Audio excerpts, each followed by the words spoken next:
Vamos abrir a palavra de Deus para estudá-la. Apocalipse capítulo 6. Vi quando o Cordeiro abriu um dos 7 selos e ouvi um dos 4 seres viventes dizendo, como se fosse voz de trovão: vem! Vi então e eis um cavalo branco e o seu cavaleiro como um arco, e foi-lhe dada uma coroa e ele saiu vencendo e para vencer. Quando abriu o segundo selo, ouvi o segundo ser vivente dizendo, vem! E saiu outro cavalo vermelho, e ao seu cavaleiro foi-lhe dado tirar a paz da terra, para que os homens se matassem uns aos outros. Também lhe foi dada uma grande espada. Quando abriu o terceiro selo, ouvi o terceiro ser vivente dizendo, vem! Então vi, e eis um cavalo preto e o seu cavaleiro com uma balança na mão. E ouvi uma voz, como que voz no meio dos 4 seres viventes, dizendo, uma medida de trigo por 1 denário, 3 medidas de cevada por 1 denário, e não danifiques o azeite e o vinho. Quando o Cordeiro abriu o 4º selo, ouvi a voz do 4º ser vivente dizendo, vem! E olhei, eis um cavalo amarelo, e o seu cavaleiro sendo este chamado Morte. E o inferno estava seguindo, e foi-lhe dada a autoridade sobre a 4ª parte da terra, para matar a espada pela fome e com a mortalidade por meio das feras da terra. Quando ele abriu o 5º selo, vi debaixo do altar as almas daqueles que tinham sido mortos por causa da palavra de Deus e por causa do testemunho que sustentavam. Clamaram em grande voz, dizendo, até quando, ó soberano Senhor, santo e verdadeiro, não julgas nem vingas o nosso sangue dos que habitam sobre a terra? Então a cada um deles foi dada uma vestidura branca, e lhes disseram que repousasse ainda por pouco tempo, até que também se completasse o número dos seus conservos e seus irmãos que iam ser mortos, como igualmente eles foram. Meus queridos irmãos, existem alguns textos da Bíblia que se tornam muito importantes para a vida da gente. Eu creio que toda a Bíblia é palavra de Deus. Não gosto dessa ideia da Bíblia que a gente tem em algumas versões hoje que marcam os versículos onde Jesus fala, por uma única razão. É que a gente tem a impressão de que onde Jesus fala é mais importante do que nos outros lugares. E não é. Tudo que na Bíblia foi escrito serve para nos ensinar a ter paciência, paz, esperança, nos dar consolo, nos dar direção.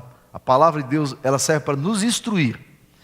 Mas o texto do livro de Apocalipse, capítulo 6, para mim particularmente, é um dos textos mais profundos, mais simbólicos e mais maravilhosos que eu consigo ver em todas as escrituras sagradas.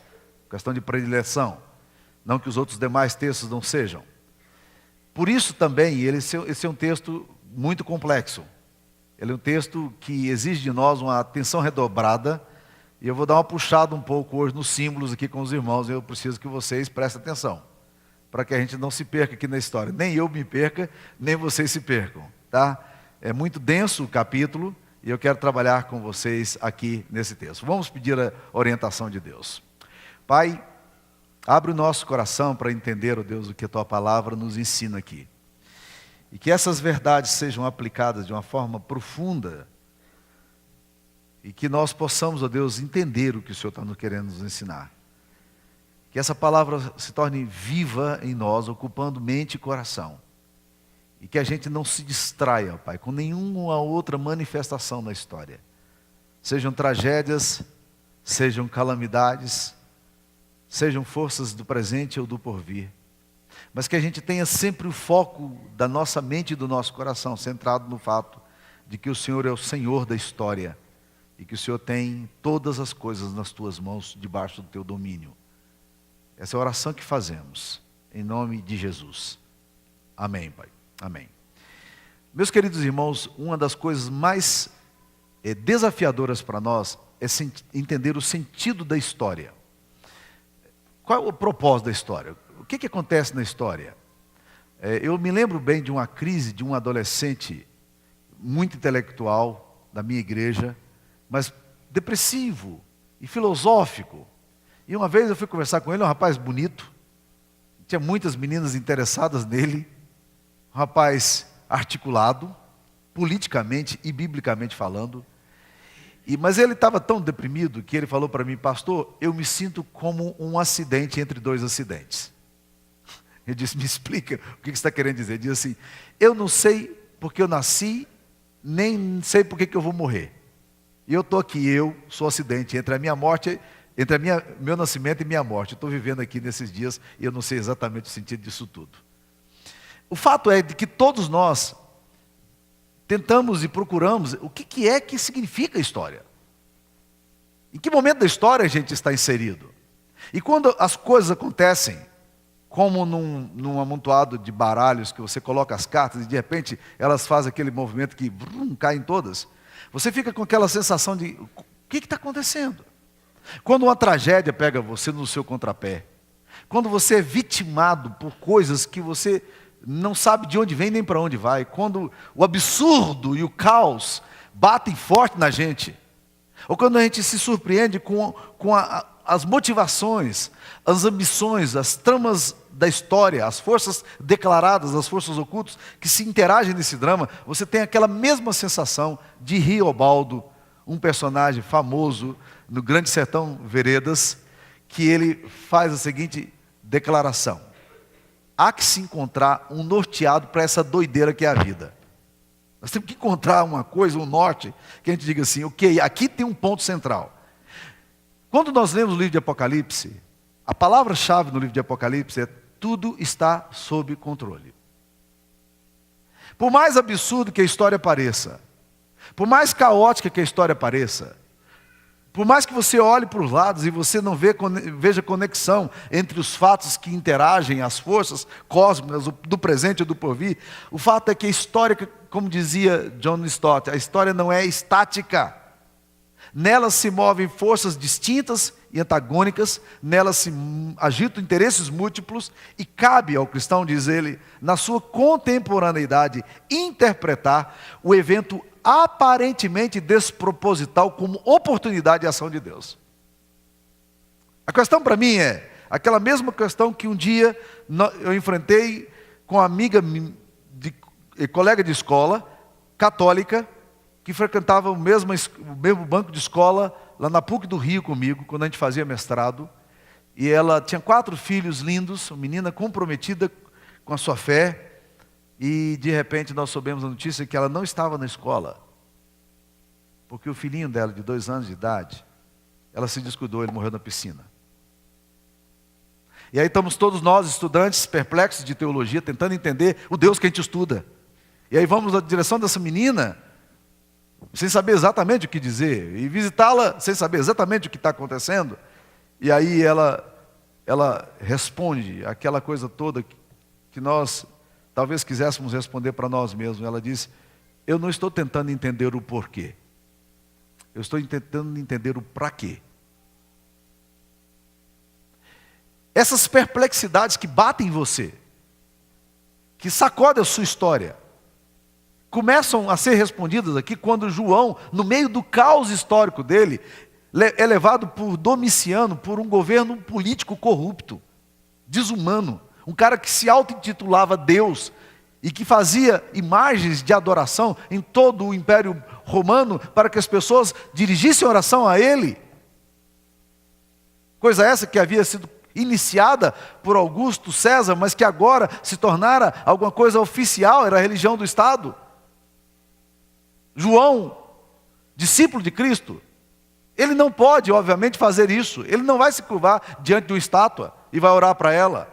Ele conhece o Deus verdadeiro.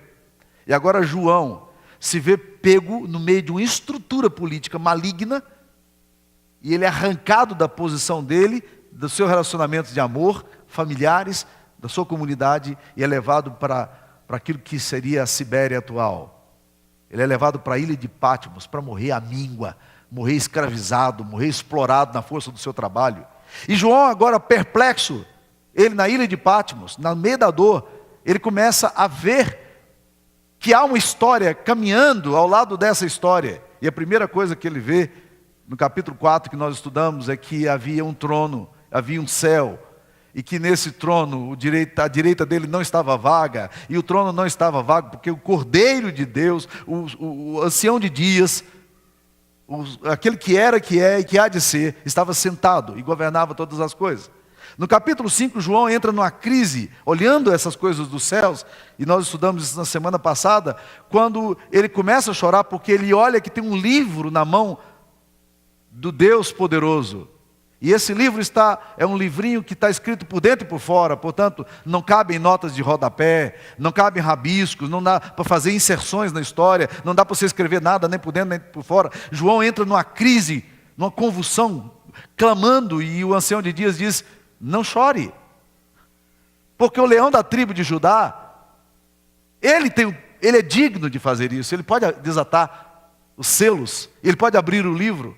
E agora João começa a entender que o sentido da história, a hermenêutica da história, toda a vida, ela tem que ser entendida na perspectiva cristológica. E Jesus, o Cordeiro de Deus, como aquele que foi morto, mas vive. Nesta figura do Cordeiro que morreu por nós, João começa a contemplar todo o sentido da história. É nesse momento em que João começa a perceber que o Cordeiro de Deus está desatando os 7 selos. Esses 7 selos que vão ser desatados aqui nesse livrinho que se abre agora, ele tem 6 componentes da história. Eu vou trabalhar sobre 4 deles hoje.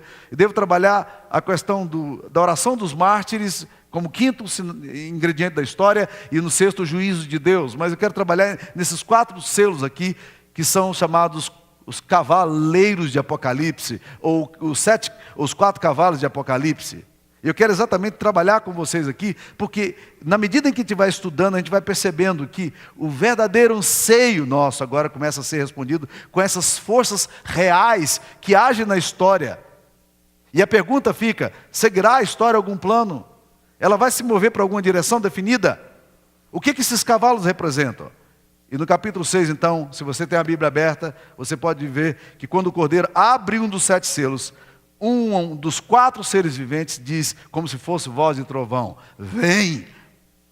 Aí o primeiro selo é aberto e se abre agora a história da humanidade na perspectiva de Deus. E João começa a contemplar a história da humanidade na perspectiva de Deus. Qual é a primeira visão que ele tem? O que é que surge na história como primeiro fator, o fator básico, oriundo de toda a história? Surge o cavalo branco. Eu tenho a absoluta certeza de que nenhum de vocês vai ter dificuldade para entender a ideia do cavalo branco, uma vez que esse cavalo branco, ele também é prefigurado lá em Apocalipse capítulo 19, quando João diz: eu vi um cavalo branco, e sobre esse cavalo branco montado o Cordeiro de Deus, e na coxa dele está escrito: Rei dos reis, Senhor dos senhores, e seu manto está salpicado de sangue, símbolo do pacto que Deus faz. A primeira coisa que João vê é que o Cordeiro de Deus, o cavalo branco, é o primeiro que abre o sentido da história. Essa história agora é aberta com esse cavalo branco. Olha as características que esse cavalo branco tem. Branco é símbolo de pureza, é símbolo de vida, é símbolo celeste, é símbolo de santidade. Agora preste atenção no como é que esse cavalo branco se apresenta. O seu cavaleiro com um arco, símbolo da aliança. E foi-lhe dado uma coroa, símbolo de poder absoluto. E ele tem uma característica básica: ele saiu vencendo e para vencer. Uma outra tradução diz: ele já saiu vitorioso e para vencer. Ele não sai titubeando na história, esse cavalo branco. Ele não sai trôpego, como os outros cavalos saem. Não, ele não sai numa dubiedade, não. Ele sai vencendo, ou sai vencedor e para vencer.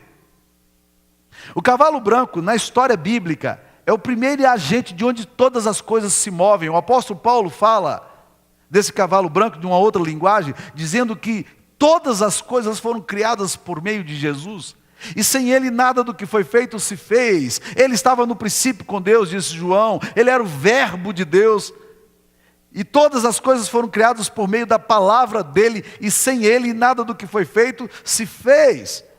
Enquanto os 3 cavaleiros provocam calamidades, mortes, fomes, etc., esse texto aqui vai citando os desastres naturais da guerra, há uma promessa aqui dizendo que este cavalo branco partiu vitorioso.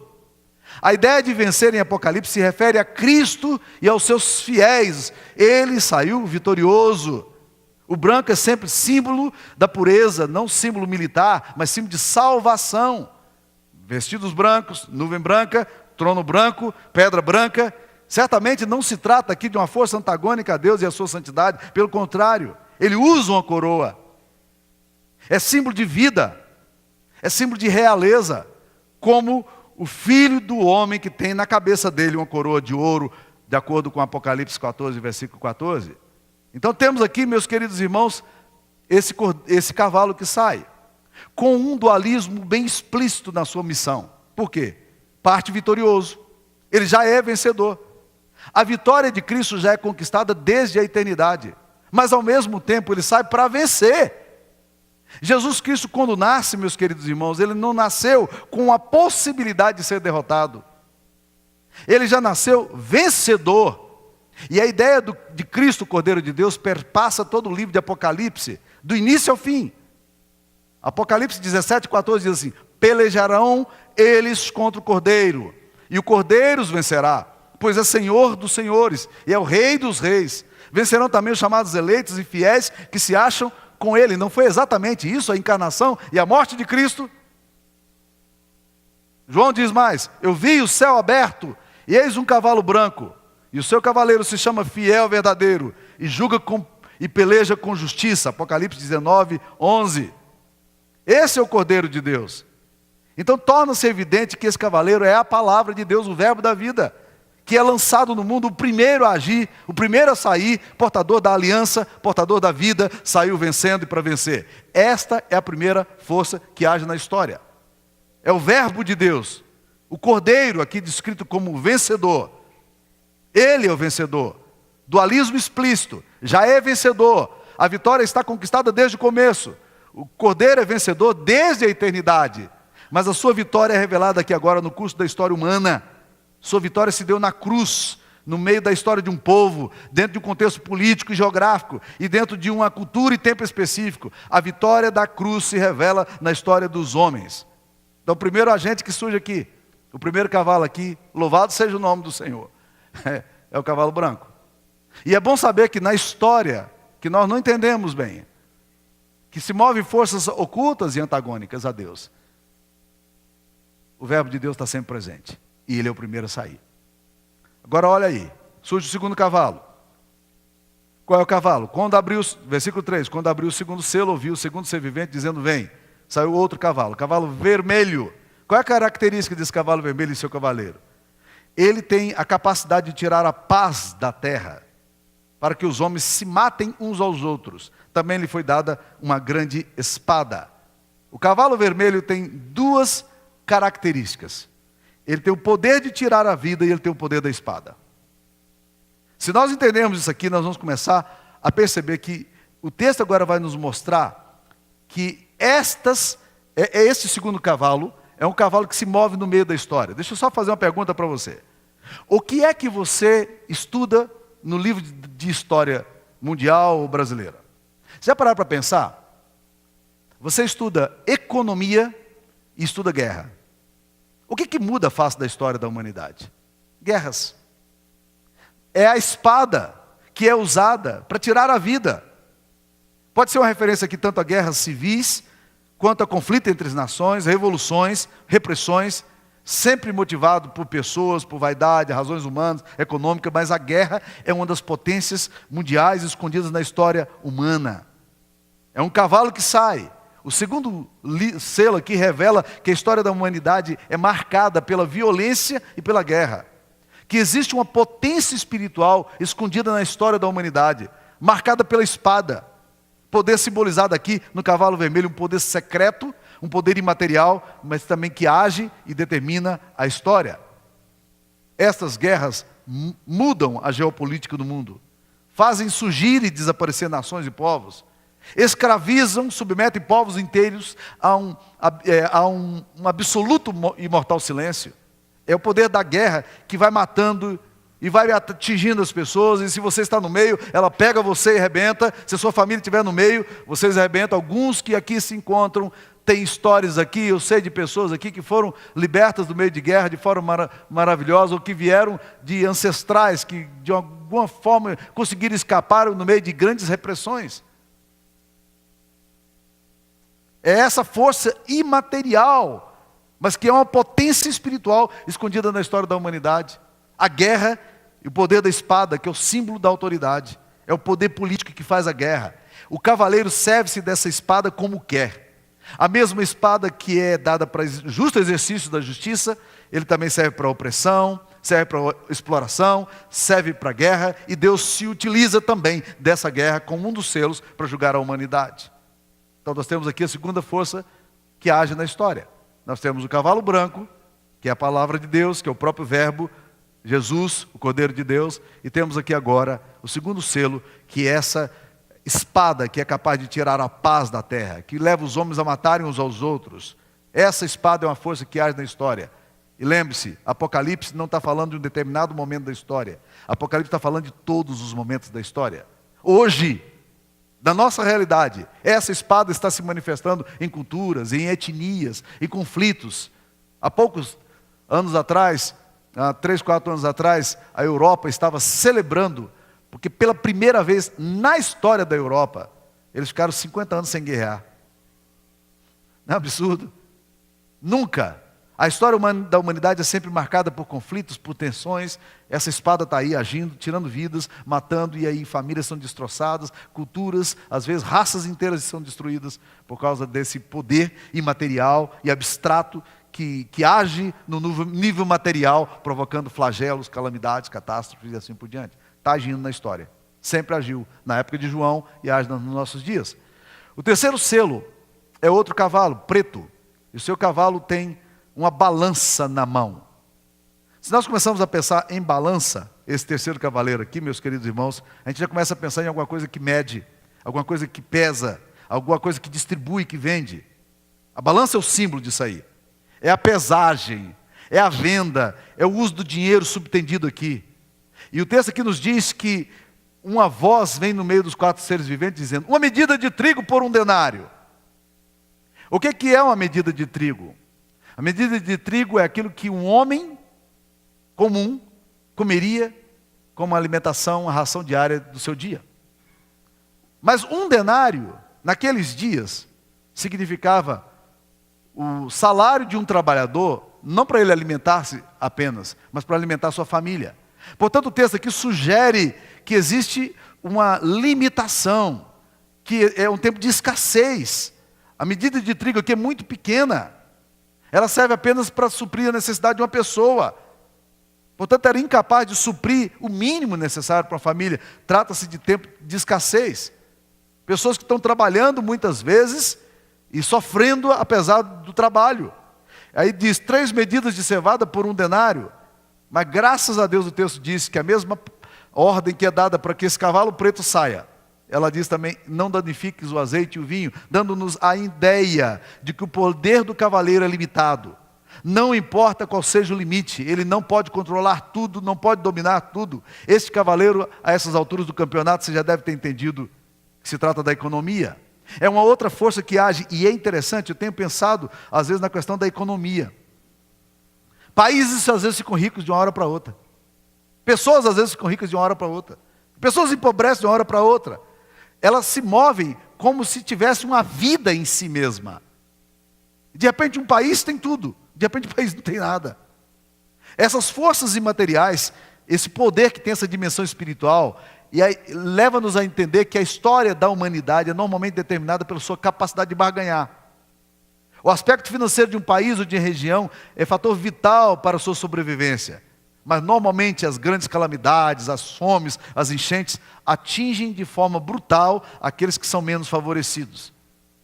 Esse cavalo preto, que é colocado aqui nesse texto, é aquele que vai prejudicando a economia, que vai destruindo as pessoas, que vai arrebentando, matando de fome. Hoje, a ONU estima, nos dias de hoje, que existam no mundo cerca de 800 milhões de pessoas passando privação. Hoje, no dia 16 de junho de 2013, 800 milhões de pessoas morrendo de fome.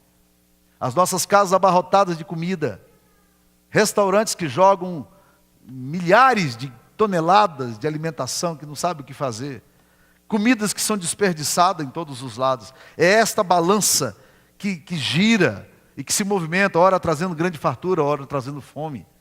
A economia agindo como uma força imaterial, mas no meio da nossa comunidade, no meio da nossa história. Não é isso que você estuda nas histórias dos livros, na história do mundo? O que você estuda? A história, os períodos do ciclo da borracha, os períodos do ciclo do café, a riqueza do ouro. É isso que você estuda. Você estuda essas forças imateriais. O problema é que a gente não junta a teologia que a gente precisa juntar com essas coisas que a gente está sempre percebendo. Mas vamos para o quarto selo, que também convida agora o quarto cavalo, né? Um cavalo amarelo, lívido, pálido. O seu cavaleiro é chamado de morte, e o Hades, o inferno, o estava seguindo. E ele tem uma autoridade sobre a quarta parte da terra para matar a espada. Felizmente é limitado também o poder dele. Ele pode matar um quarto, mas não pode passar disso aí. Esta força aqui é a força das enfermidades e das doenças. É claro que o texto aqui está nos falando exatamente desse cavalo amarelado, símbolo da morte, símbolo da peste, que representa a potência ativa da morte, os meios imateriais da sua ação, as doenças, as calamidades, as tragédias. Pode destruir um quarto da terra. Preste atenção, por exemplo, em estatísticas. Em uma das mais arrasadoras epidemias da história, se deu há quase 100 anos atrás. Não completou nem 100 anos ainda. Em 1918 para 1920, surgiu uma febre, uma gripe, chamada gripe espanhola. E essa gripe espanhola matou no mundo 20 milhões de pessoas no período de 2 anos. Uma calamidade. Assim como os ébolas, como as AIDS, as pestes bubônicas, as febres amarelas, vírus fatais que a gente nem sequer mensura, mas que matam e que pegam a gente e que destroem familiares da gente, que não atinge apenas maus, aparentemente, mas atinge todos, atinge pessoas inocentes, pessoas que amam a Deus também são alcançadas por essa potência destruidora contínua. A humanidade ainda sobrevive ao seu efeito devastador, mas é bom lembrar, e isso é ótimo para nós, e essa é a grande alegria desse texto, que o poder final não é da dor, nem do caos, nem do inferno, porque ele só pode agir por permissão explícita, quando vem a ordem e diz, vem. Agora, quando a ordem vem, eu posso ser vitimado por isso. Você pode ser vitimado por isso. Então, meus queridos, aqui nós temos 4 forças que agem na história. A essas alturas a gente pode tentar dar uma resumida e dizer o que é que elas significam para nós hoje. São forças que agem no desenrolar da história humana. A palavra de Deus, a guerra, as pestes, a economia. Essas forças agindo, as mesmas forças operam em todas as épocas, em todos os regimes. Não dá para eliminar uma ou outra, suprimir uma ou outra, porque suprimir ou negar seria negar também os mecanismos que movimentam a própria história. A história está aí. Ainda que não seja uma combinação estável e constante, porque seu movimento é arrítmico, ele não tem um ritmo correto, a história não acontece por acaso, por probabilidades, por atos fortuitos, acontecimentos inesperados, surpreendentes. Não existe aqui no texto casualidade explícita no sistema da história. O acaso, as coincidências, são apenas percepções pálidas e distorcidas que temos dos fatos. Porque no meio da história despontam esses cavalos de forma não previsível, mas na verdade eles precisam de uma ordem, dizendo vem. O jogo de forças permanece o mesmo, com roupagens atualizadas. E às vezes nós encontramos o cavalo vermelho em um lugar, às vezes o cavalo amarelo está em outro lugar, às vezes a gente encontra a morte pela carência, pela necessidade no outro lugar, e a gente vai vendo essas coisas acontecendo. E quando surgem esses fatores, eles estão presentes e nos alcançam. Apesar de tudo ser do homem, o homem achar que ele tem o controle da guerra, que ele tem o controle da economia, apesar de tudo ser do homem, na verdade, essas forças não estão nas mãos dos homens. Quem é que tem poder sobre a morte? Quem é que pode determinar o dia da sua partida? Qual de vós, por ansioso que esteja, pode acrescentar um côvado ao curso da sua vida? Citei há poucos dias atrás a experiência de Napoleão Bonaparte. Um homem assustador, um baixinho de 1,60 m na França, dominando a Europa inteira, com a sede de poder, um desejo de conquista, querendo montar um império à sua imagem e semelhança. Os governos tremiam quando Napoleão Bonaparte ameaçava entrar num determinado país. Dom João VI largou a coroa portuguesa, veio para cá com toda a sua corte, para o Rio de Janeiro em 1808, por uma única razão: medo de Napoleão Bonaparte. E esse homem poderoso, esse homem imbatível, esse homem que ninguém podia dominá-lo, ele resolve atacar a Rússia. Vai nos dias de primavera para poder destruir a Rússia, com todo o seu exército bem montado. Vem uma tempestade, uma nevasca fora de ocasião. E Napoleão Bonaparte perde literalmente 90% do seu exército, sem que ninguém mexesse uma espada. Tudo está nas mãos dos homens, mas nada está nas mãos dos homens. Toda a história se movimenta e o homem é responsabilizado por isso, mas na verdade são forças imateriais que estão agindo na história. E você pode ser pego no meio dessas forças. Existem potências, existem energias, existem poderosos cavaleiros que interagem e mudam a face do planeta. Mas é bom lembrar, meus queridos irmãos, que essas 4 forças são em número limitado. E elas também têm limites. Há somente 4, e são 4 e somente 4. E toda a história é feita da mistura desses agentes. Ezequiel vai falar da fome, da espada e da peste como agentes de Deus. Ezequiel capítulo 6.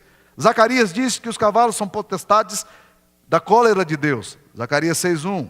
Os 3 flagelos que Deus oferece a Davi como opção pelo seu pecado são 3 meses de espada, 3 dias de pestes ou 3 anos de fome. Mas todos eles representam exatamente o que nós estamos lendo. São homens que fazem a guerra, que oprimem, mas ao mesmo tempo é a cólera de Deus que se exprime na história, fazendo-a assim história de Deus. Marx falava dos agentes de produção, os agentes históricos. E agora João está falando de outros agentes históricos. Marx falava que as forças da história interagem pela luta de classes, com o proletariado e a burguesia. João está falando, olha, a história se move por cavalheiros que agem nessa história, que estão aí presentes, que essas relações de produção e forças de produção escapam, na sua maioria, do controle dos homens. Há forças do mal que são desencadeadas, os julgamentos de Deus se inserem ao longo da história, e não apenas no fim. É isso que o texto está falando. Mas o texto também nos diz, quem abre os selos? O Cordeiro. Somente o Cordeiro. Em última instância, é Jesus Cristo, o Senhor desses desencadeamentos. É o agente primeiro, a causa fundamental dos movimentos da história. Este Cordeiro que foi morto, não o Cristo triunfante juiz, é justamente aquele que sofreu também em si mesmo o peso dos galopes, esmagado pela injustiça dos homens, pela brutalidade de um governo, pela violência dos maus. Ali estava o Cordeiro de Deus que controla os flagelos, subordinando-se a esses flagelos e sendo morto numa cruz. Esse Cordeiro de Deus torna manifesta a ação dessas forças não históricas, ainda que profundamente históricas, atemporais, ainda que profundamente envolvidas na historicidade humana. O Cordeiro abre os selos que permite ler o interior do livro e ver as forças que movimentam a história. Outro detalhe impressionante no texto é que essas forças destruidoras não agem sozinhas. A história não é feita apenas pelos 3 cavaleiros, o preto, o vermelho e o amarelo. A história também é palco da manifestação da palavra de Deus. É isso que o texto da palavra nos ensina. Que nessa dialética passa-se a história humana e a supra-história. Essa dialética passa entre as potências históricas e a potência meta-histórica. Passa entre a ação dos homens que acham que tem o controle e do Cordeiro de Deus, que é esse que age na história como contraponto da guerra, como contraponto da peste e como contraponto do cavalo branco, mas é aquele também que abre os selos e permite que a guerra, permite que a fome, permite que essas forças também possam agir de acordo com seus propósitos. Jesus era, é e há de ser. Ele é infinitamente o Deus verdadeiro. Agora, meus queridos irmãos, eu queria terminar lendo um texto que não está em Apocalipse, mas está em Zacarias, lá no Antigo Testamento. Esse texto do Novo Testamento e o texto de Zacarias, eles têm uma distância de quase 1000 anos entre um e outro. E é muito bom estudar a Bíblia e ver como Deus é coerente naquilo que Ele diz sempre. O profeta Zacarias, pelos idos dos anos 700 a.C., ele teve uma visão. E o que ele vê? É interessante, porque no capítulo 6 ele vai dizer, versículo 1, outra vez levantei os olhos e vi, e eis que 4 carros saíam dentre 2 montes, e esses montes eram de bronze. No primeiro carro os cavalos eram de que cor? Vermelhos. No segundo eram de que cor? Pretos. No terceiro eram de que cor? Brancos. E no quarto, baios, amarelos. Todos eles eram fortes. O que Zacarias está vendo é a mesma coisa que João vê. Então perguntei ao anjo de Zacarias, que falava comigo, que é isso, meu Senhor? Que confusão é essa desses cavalos? O que significa isso? O anjo me respondeu, são os 4 ventos do céu, que saem de onde estavam perante o Senhor de toda a terra. Ou seja, a fonte deles de movimento é na presença de Deus. Agora, eu fico muito impressionado com isso aqui. Porque o versículo 6 diz assim, o carro em que estão os cavalos pretos sai para a terra do norte. Ora, meus queridos irmãos, se os cavalos pretos representam ameaça para uma determinada região, se os cavalos pretos vão representar aqui agora essa ação de uma das forças imateriais da história, é de se supor que a terra do norte agora vai sofrer violentamente a ação desses cavalos, não é isso? Ou seja, porque eles só têm um propósito, destruir. Ainda que eles estejam na mão de Deus, Deus permite que eles ajam dentro do seu plano soberano. Agora preste atenção, meus queridos irmãos, porque o texto fala que os cavalos pretos saem para a terra do norte. Imagine se essa notícia pudesse ser dada por nós. Se preparem, se eu chegasse aqui no domingo e dissesse, se preparem porque o Senhor me deu uma visão, e essa visão diz que nós estamos perto de enfrentar agora os cavalos pretos. Eu tenho absoluta certeza de que haveria muita dor e sofrimento antecipado no nosso coração. Mas eu fico impressionado com esse texto, porque o texto diz assim, o carro em que estão os cavalos pretos sai para a terra do norte, mas o dos brancos segue após eles. Que cavalo é esse cavalo branco? É Jesus. Isso nos leva a perceber, meus queridos irmãos, que apesar de sermos assolados, atribulados, massacrados muitas vezes, apesar de que comunidades inteiras às vezes sofrem por essas forças imateriais, de peste, de guerra, de economia mal dividida, é muito bom para o meu coração lembrar que por onde passarem esses cavalos da morte, o meu Senhor Jesus vai estar ali presente. Porque segue para o norte os cavalos pretos, mas o cavalo branco também, meus queridos irmãos, segue após eles. Porque somente o consolo de Jesus vai poder nos sustentar nas horas em que somos massacrados pelos flagelos que nos atingem de forma violenta, assim como atingiram de forma violenta o Cordeiro de Deus que morreu naquela cruz pelos nossos pecados. Eu queria que essa palavra ficasse clara no nosso coração. Você nunca vai atravessar a tribulação sozinho. Não há lugar em que você vá, que a desgraça ou a tragédia atinja você, e que Deus não esteja do seu lado.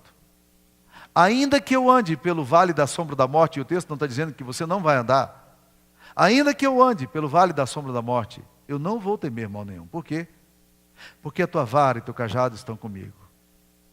Porque a presença do Senhor vai me consolar. Porque eu vou estar no meio daquele local, mas vou lembrar, eu não estou sozinho.